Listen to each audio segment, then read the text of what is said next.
mfethu njengamanje ngiyomnyisa uKhehlelezi nabangani bakhe ngale nto yokuqamba amanga athi akadubuleki. Uthini wena Macingwane? Sibanyise ekhaya yami, banyise ekhaya yami, banyise ekhaya yami. Usibanyise ngani yakwethu.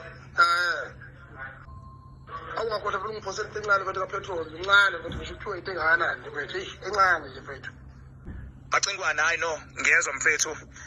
Ngizofaka upetrol lokhala ngawo ngizokuphonsela uncane mfethu. Phela uyazi mfethu njengoba kuthiwa ngubhaka angiyona into yokudlala mngani wami yabo.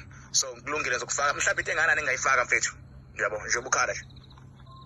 Akakhule u1 right mfethu, u1 ngaba right mfethu.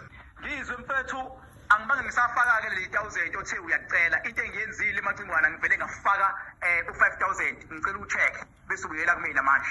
Thank you. Yabonga mfethu.